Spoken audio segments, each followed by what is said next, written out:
Okay, it's going to be a review of the Royal Rumble 2019. We got AJ Styles and Daniel Bryan on the cover, so it should be an amazing show. All right, so this took place on January 27th, 2019. This is from Phoenix, Arizona. Chase Field, I believe this is where the Arizona Diamondbacks play.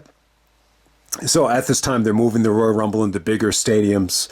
I think it was the Alamo Dome. I think that was the first one in 2017. Because that was the 20th anniversary of '97. So then like pretty much every Royal Rumble since then, has been at a major stadium. So we have an attendance here of 48,193. I'm a little bit stunned, watching this show back. I'm stunned at how great the card looks, and I'm stunned at just how ambitious it is, and man, this is really, really weird. So I didn't watch the pre-show, but let me just run down the pre-show because I'm just stunned at this lineup.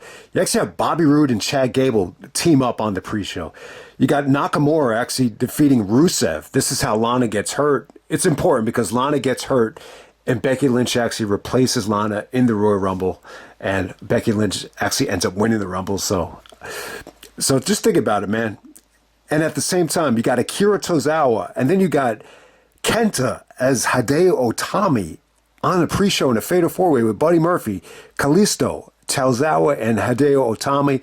Fatal 4-Way for the Cruiserweight title. That looked like an awesome match. Buddy Murphy goes over. I didn't actually watch it, though. But on to the main show. First match of the night, you have Asuka taking on Becky Lynch.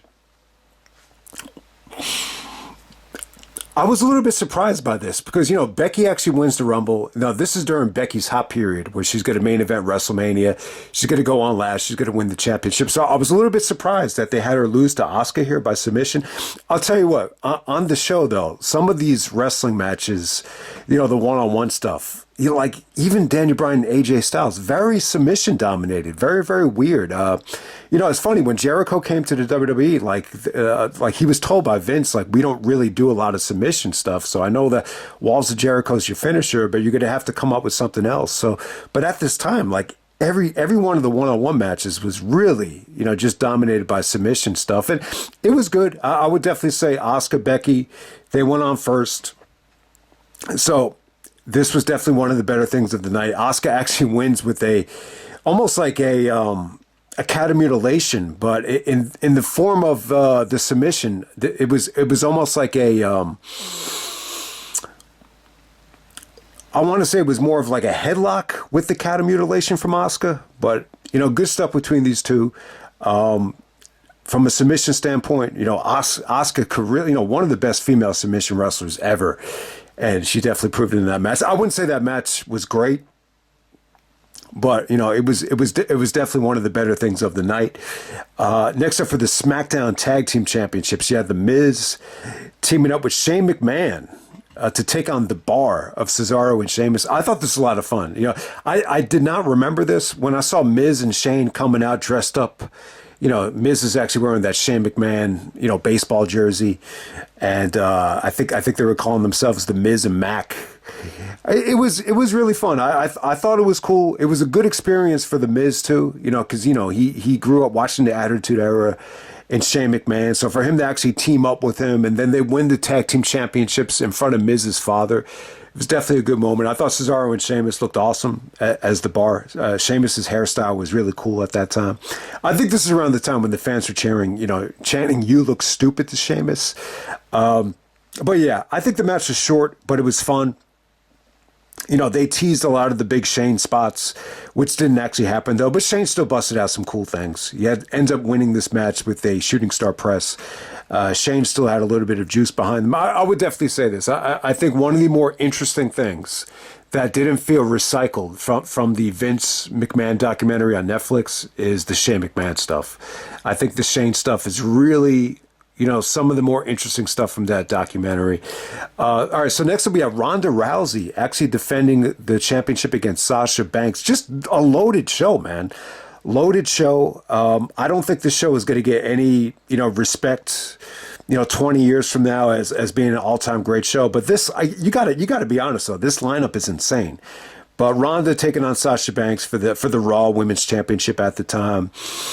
A little bit underwhelming. I would say it was still good though. This was around the time where I think Ronda was getting a lot of criticism for the lack of wrestling.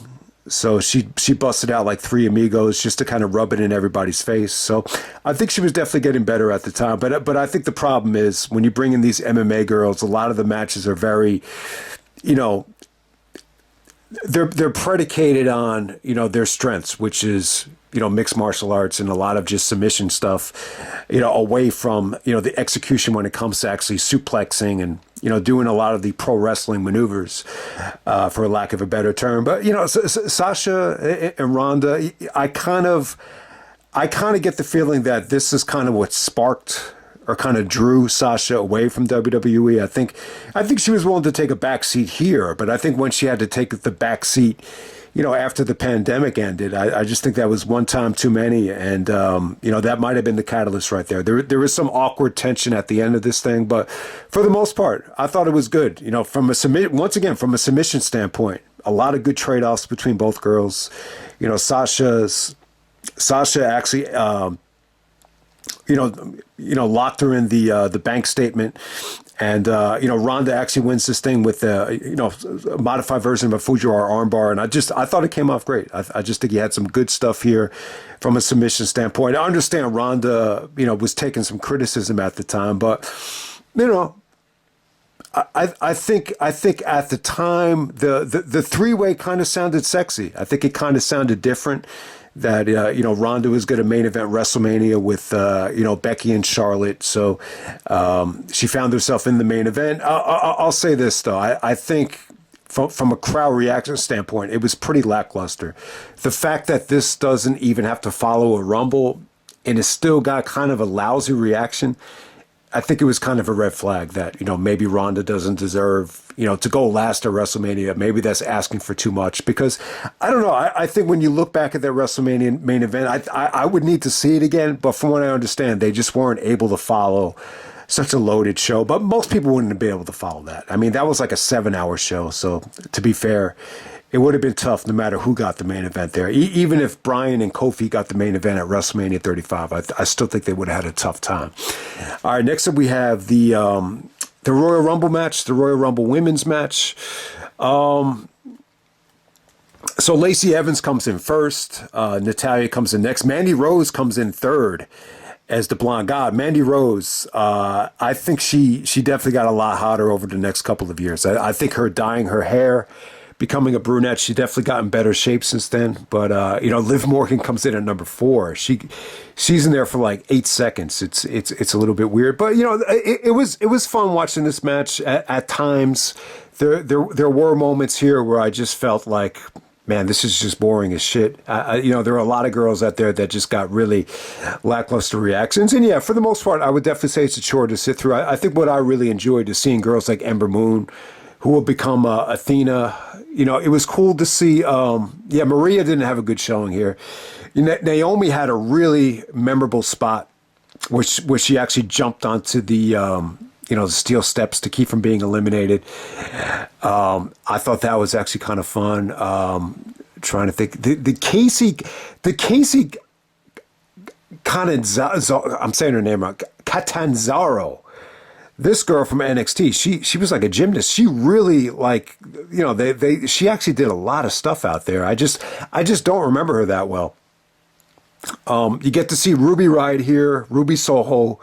I didn't really know much about Ruby until she got to AEW. I was just never really a big Ruby fan. But you get to see her here. It was really, really cool, though. Like I said, seeing Athena was cool.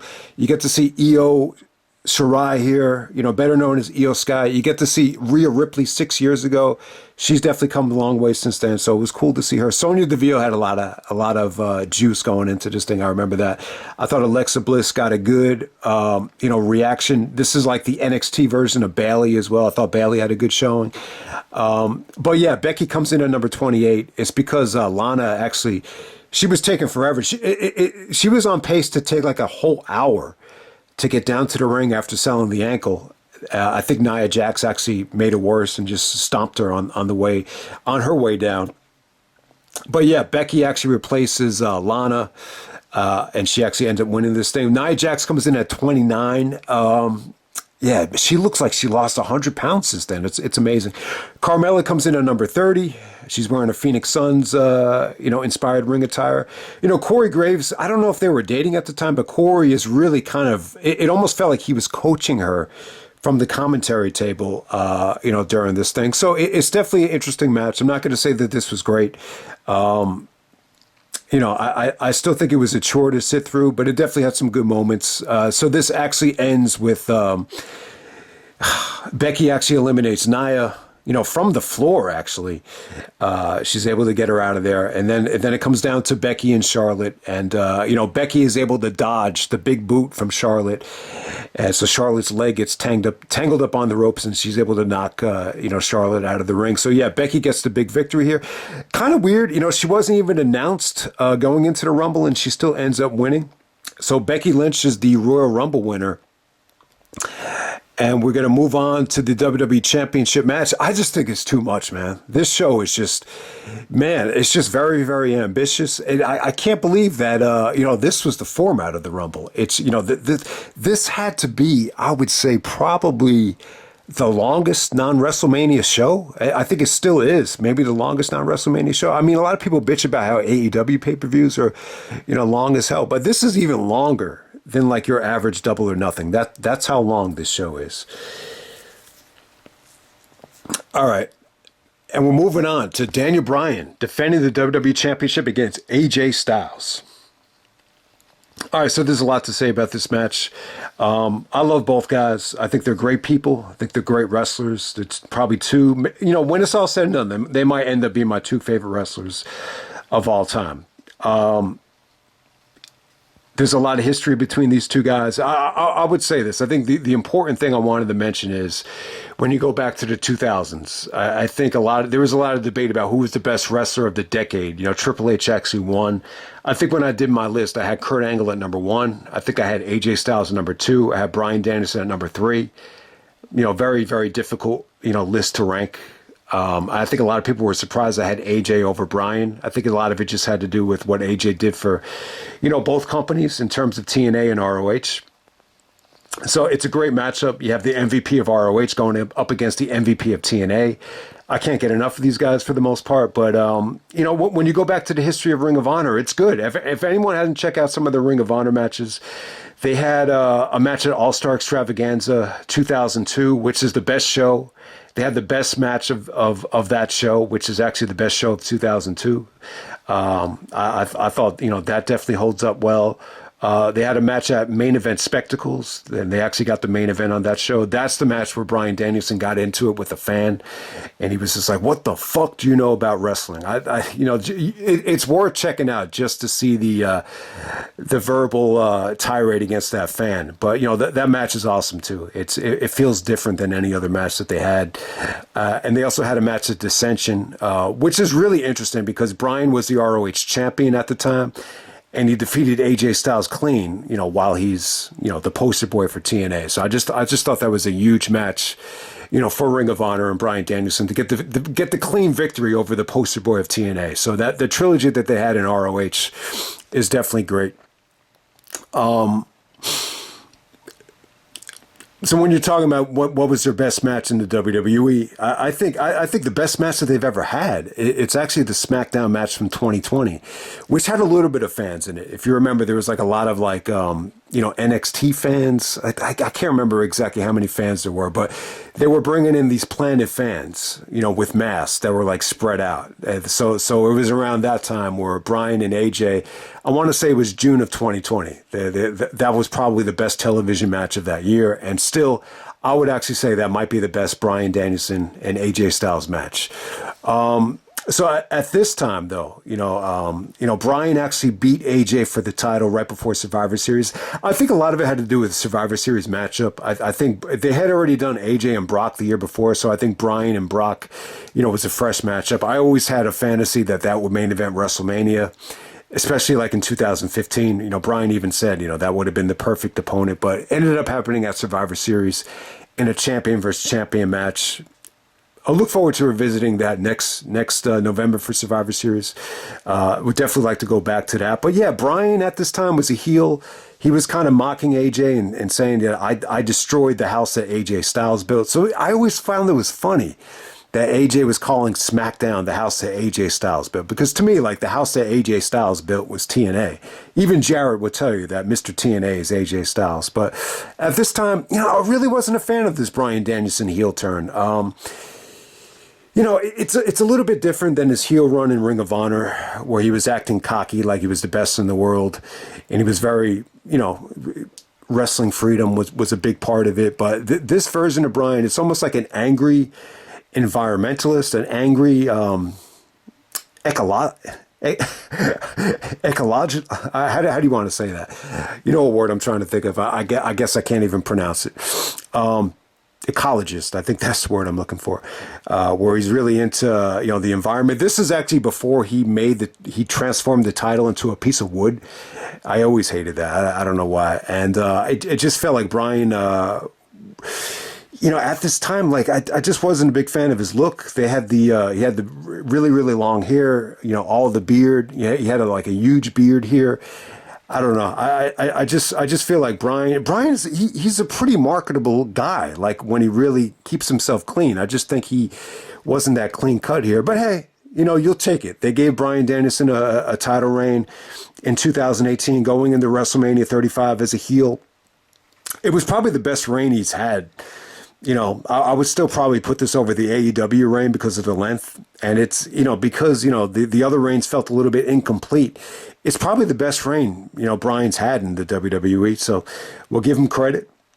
And he's going up against AJ. AJ's a babyface. They actually brought Vince into the storyline here, where Vince is actually slapping AJ, trying to get him to show more aggressiveness. So it was pretty cool. I mean, it was good stuff. I think they had so Bryan beat AJ on SmackDown in November, and then they had a rematch at TLC. I remember the TLC match being much better. I don't think that was like a gimmick match. I think it was straight up. But yeah, I mean, I'm going to say this is probably the biggest match they've ever had. They're on the poster. They're at the Royal Rumble. You got 50,000 fans out there.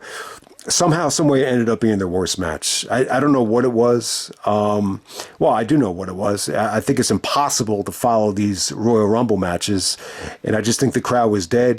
The way Bryan was wrestling here, I just wasn't a big fan of it. I just felt like this was very constricted.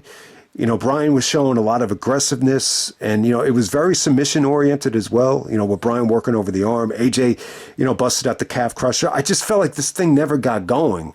And anytime it did, whether AJ's hitting the Pele or, AJ with the, springboard reverse inverted DDT off the, off the guardrail, they just couldn't get the fans into this thing. And I definitely think there was somewhat of a disconnection here.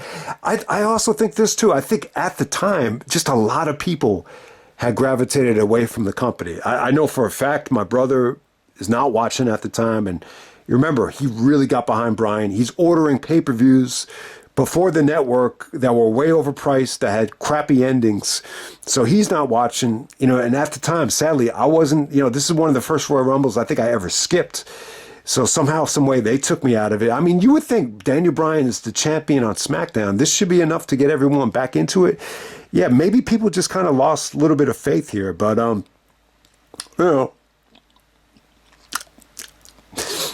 I've talked about the match a little bit before, in the 2019 Rewind. But I don't know, man. It just never got going for me. I think you definitely, you still get to see some great submission work here, especially some of these transitions from AJ with the calf crusher. I thought they were pretty impressive, but I don't know. I just there's something off about this match, and I think it's more than just a crowd reaction too. I think if Bryan and AJ had the freedom, and maybe if the babyface heel dynamic wasn't so well presented, maybe there was a different way to kind of play off of a dead crowd. But they just couldn't get it done. And it's not like they didn't get time. They got plenty of time. And wasn't a big fan of the interference at the end. They kind of rekindle the association with Daniel Bryan and the Wyatts, as Eric Rowan actually helps, AJ, get beat here, behind the referee's back. It's just not a memorable match. It's as simple as that. I'll tell you guys, man, I never wanted to love a match more than this. I mean, this was huge, man. This should have been huge. But man, like when you make the fans like this definitely felt like it had the burden of being the main event of the Rumble. It definitely felt like that. And still, it's funny because it's still not anywhere near the main event. But yeah, they just couldn't get it done, man. So that's Daniel Bryan going over AJ Styles. But I understand that SmackDown was definitely getting good around this time. I think the stuff with Kofi was exciting. The fact that you had Bryan as champion going into WrestleMania.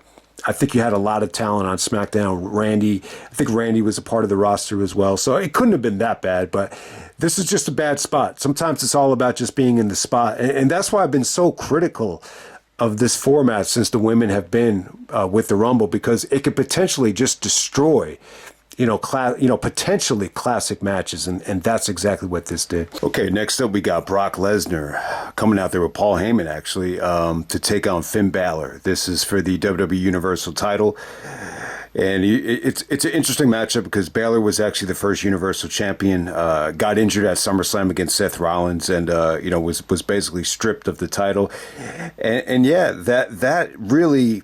I think that hurt Balor's career. I think that would have been a great reign. I don't think he ever recovered from it. I think this is like another situation where Finn Balor really had a chance to recapture that momentum, and it just did not happen. And yeah, he had several chances, even against Rollins, last year. And it's sad because I think Balor is an incredible wrestler. It's just amazing how incredible his career was, even going back to the New Japan days as Prince Devitt. But biggest test he's ever had to face here in Brock. A lot of things stand out here. So this is actually Brock's. So Brock had been Universal Champion, I believe, since WrestleMania 33, which was 2017 when he beat Goldberg. So he's still champion here, approaching the 2-year mark. So he would end up losing to Seth. And then I think, was this the summer where he stole the Money in the Bank and used it as a boombox? And then I think he cashed in. I can't remember who he cashed it in on, but he cashed it in at Extreme Rules. And then he squashes Kofi on SmackDown, and then he keeps it until WrestleMania, and then he drops it to Drew McIntyre in the pandemic. So I think that's how it played out for Brock. So he's still champion at this point. And all right, so with this match right here, you could definitely feel the negativity within the crowd. Lesnar got bad heat here. Even after the match is over, fans are just kind of booing. And you could tell that this is the kind of booing where it's just like, we're just sick of seeing you, and we're sick of the complacency. We're sick of the laziness. The funny thing is, the match is short, but it was good, though. It was really, really good. Balor was awesome here, just relentless. He was just, he hit Lesnar from behind, and then he just didn't let up. Just explosive offense from Balor. Actually goes after the stomach, and Brock is really doing a good job of selling the diverticulitis. Like, he can't even get Balor up for a German without selling it. And so it was good. It was an engaging match. It was explosive and got a much better crowd reaction than Bryan and AJ, believe it or not. The ending just kind of comes out of nowhere with Brock doing a Kimura. So once again, the submission wrestling was on full display tonight in each and every one of the title matches. I thought the finish was cool. It was definitely cool. I just think what really hurt this match was the post-match. It just kind of dragged forever with Brock just hitting German and F5s. And there was just like a lot of lag between each and every one of Brock's moves in the aftermath of this thing. I just think he was pissed at Balor for, going after the injury or whatever. But yeah, it was fun. It was definitely a fun match. Definitely one of the better matches of the night in terms of crowd reaction, especially for going on this late in the show. It was actually pretty good. But I will say this, I think Brock at this time, there was a severe, overstaying his welcome at this point. And, I think a lot of people had just kind of, gotten sick of him. Whatever, the honeymoon period from like when he first came back in 2012 Like this was just gone at this point, and it definitely felt like when you look at Brock's physique, I think this 2018 going into 2019, this definitely looks like the softest version of Brock in terms of just, just not looking like in tip-top physical condition, if that makes any sense. Okay, and moving on to the main event, it's actually the Royal Rumble match that goes on last, the men's Royal Rumble. I think it was okay. I think this is, once again, this is a middle of the road Royal Rumble. I think, surprisingly, it actually was pretty good for the most part. Like the reaction here, considering how long this show was, it wasn't as bad as I thought it would be. There was a lot of guys that they pushed here. Going from Baron Corbin to Braun Strowman that I really didn't care for. But for the most part, I think it's a nice mix of talent, featuring guys from the TNA days of the past, a lot of current NXT guys, even some future AEW guys. So it's definitely a unique Rumble. Funny thing is, you start off with Elias and Jarrett. They're basically, Elias is playing his song. They tease like playing a song together, and Elias actually attacks Jarrett. So the interesting thing about this is Jarrett is in at number 2. Angle is in at number 4. So it's crazy that when Kurt returned to the WWE, Jarrett did as well. Because, Kurt was... I've talked about this before, how Kurt was contemplating going back to the WWE early and Jarrett was upset about it. That's going back to 2008. And it's funny that when Kurt returned, so did Jarrett as well. So that just shows you how long it took for Angle to come back to WWE. This is when Jarrett was back as well. Just so much stuff has happened from a business standpoint in TNA, the changing ownership, that they're both back at the same time. They weren't in the Rumble at the same time, but it was cool that they were in the Rumble that close together. Nakamura comes in at number 3. You get to see him and Angle go at it. I think Angle looked okay, but this is definitely more of the Kurt Angle show version of Kurt. He definitely wasn't moving great here, but it was cool. He was pretty over with the fans. Johnny Gargano comes in at number 6. So you saw a lot of good guys from NXT. Joe comes in at number 8. So you had Jarrett, Angle, and Joe in the first 10, which was pretty cool. Seth Rollins comes in at number 10. He's gonna last throughout this whole thing, but we'll get to him a little bit later. Kofi had an interesting spot here. There's a lot of New Day stuff here, but he did a spot where he's putting his feet on the ring apron to kind of crawl so he doesn't get eliminated. I thought it was cool, but it wasn't like one of the better Kofi must-see spots of the night. Mustafa Ali actually had a really good showing. He was in there for a half hour. He actually gets eliminated by Nia Jax. I wasn't crazy about the Nia Jax stuff. They definitely overpushed her on this show. They protected her in the Women's Rumble, and then they actually had her attack Ronda Truth Killings at number 30. Just wasn't a fan of it, but it is what it is. Number 14 was actually Dean Ambrose. It looked like the Jon Moxley version of Ambrose.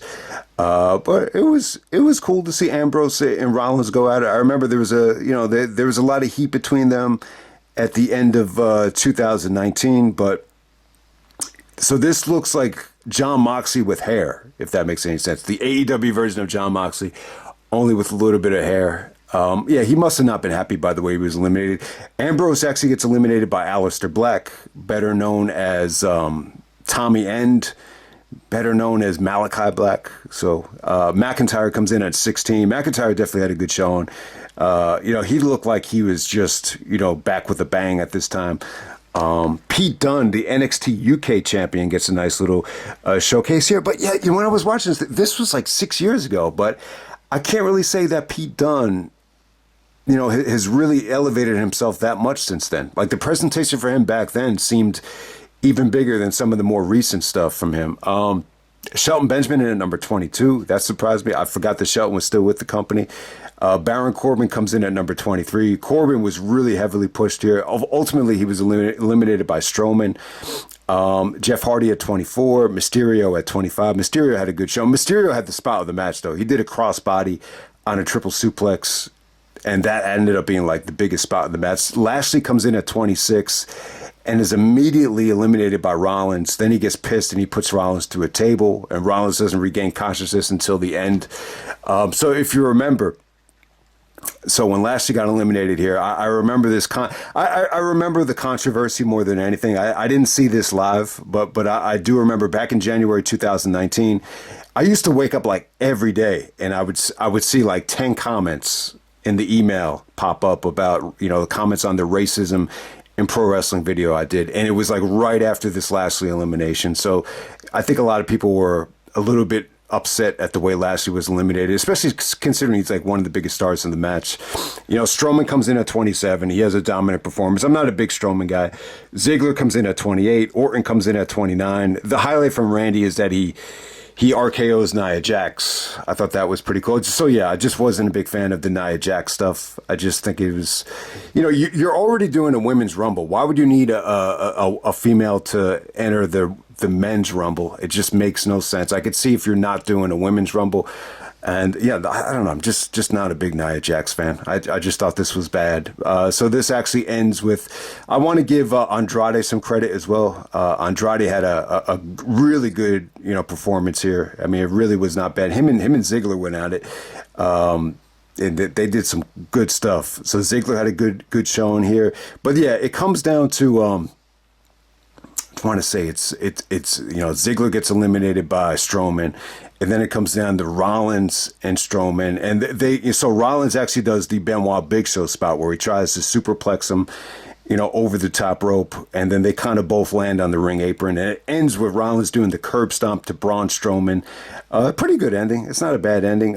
It just didn't capture how hot Rollins was. I know Rollins, he went through a lot of different phases where he got himself over. When he cashed in the Money in the Bank of WrestleMania, I thought he was really over as a heel. It was definitely an exciting time for him. And obviously, with Roman was actually sick on this show. I think this is when he had leukemia or was still kind of struggling with it. So it opened the door for Rollins to win the Royal Rumble. So yeah, Rollins definitely got himself hot here. I think Rollins really got himself hot too after, I think it was like around Survivor Series 2021 with the new theme, with the way the fans changed his theme. He really got over around that time. So, Rollins has really had like a lot of different milestones in terms of just getting over. But, the fact that he won the Royal Rumble, it's a hell of an accomplishment. But when I look at this roster, though, maybe besides like McIntyre, maybe Baron Corbin, McIntyre, Corbin, and maybe Strowman, like those would be his biggest competition here. And yeah, you couldn't see any of those other guys winning the Rumble. So it was a pretty wide open Royal Rumble, for Rollins. Maybe Ambrose, but I think Ambrose is already on the way out at this point. This might have been like Moxley's last like big pay-per-view with WWE before the AEW stuff, came into the equation. But yeah, man, let me just end it right there. I apologize about the long review, but this is a long ass show. I would say this about this Rumble. I would say that some of the women's title matches were actually good. I think Brock's, match against Balor, was good stuff. I wouldn't say any of them are great, but they were solid stuff. And, I think the Rumbles were good, but just not great. But in terms of like looking at the show as a whole, I think this is like one of the toughest WWE shows to ever sit through. I just feel like it dragged. I felt like it was too long. I felt like I was watching two shows in one here. So it's an ambitiously long show to try to sit through. So it loses points for that. And yeah, I'm just not a big fan of the Rumbles, being in stadiums. And I'm not a big fan of this two Royal Rumble format. I just think it's way too much. I would have been, my preference would have been for the women to have the Evolution pay-per-view and have a Royal Rumble match. And then you could do like a big time, championship match to end that show. I would have always preferred that. But, the women's Royal Rumbles have become part of a thing. I think the most positive thing to say about having two Rumbles on one show is, if you don't strike gold with one Rumble, maybe you could strike gold with the other one. And sometimes that does happen. So I'll just say that. But yeah, I'm not a big fan of the Rumbles, being in stadiums. I think the stadium shows, it's tough to keep everybody engaged, especially for like a smart mark match between, Daniel Bryan and AJ Styles. That should have been an incredible match. The problem is, you're having the Rumble in front of, casual fans that, a lot of casual fans just, don't make the kind of effort to, familiarize themselves with great talents. And the side effect is you get reactions like that. So let me just end it right there. Royal Rumble 2009. Sorry this went on so long, but it's a pretty stacked show, though. I got to say, like in terms of you getting your money's worth, like compared to especially Royal Rumble 2012. Like I feel like it's more of a better effort in terms of really trying to maximize the bang for the buck. The problem is it's just way too long, though. You're getting 5.5 hours of wrestling here, and it's just way too much, and you're going to kill the crowd when you do that. So this I think they learned their lesson. I think they've learned their lessons from this format. But yeah, that's 2019, and move on to 2020, and that will be it.